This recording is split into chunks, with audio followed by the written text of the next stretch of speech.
তাকিয়ে ভাবছি জীবনে এমন একটা সময় আসবে আমি স্বপ্নেও ভাবিনি। ভাবিকে বিয়ে করতে হবে, তাও নিজের অজান্তে।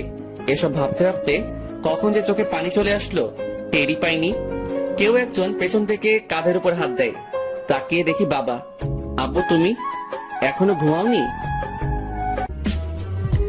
পৃথিবীর নিকৃষ্ট বাবার মধ্যে আমি একজন, যে অন্যের মেয়ের জন্য নিজের ছেলেকে কোরবানি দিলাম।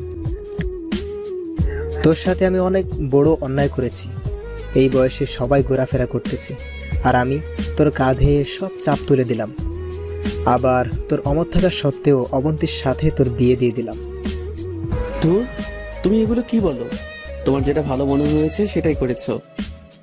অবন্তীকে অনেক ভালোবাসি রে। মেয়েটাকে ছাড়া ঘরটা কেমন যেন ফাঁকা ফাঁকা লাগে। যা, অনেক রাত হয়েছে, এবার ঘরে যা। মেয়েটা অনেকক্ষণ ধরে বসে আছে। আমি আর কোনো কথা না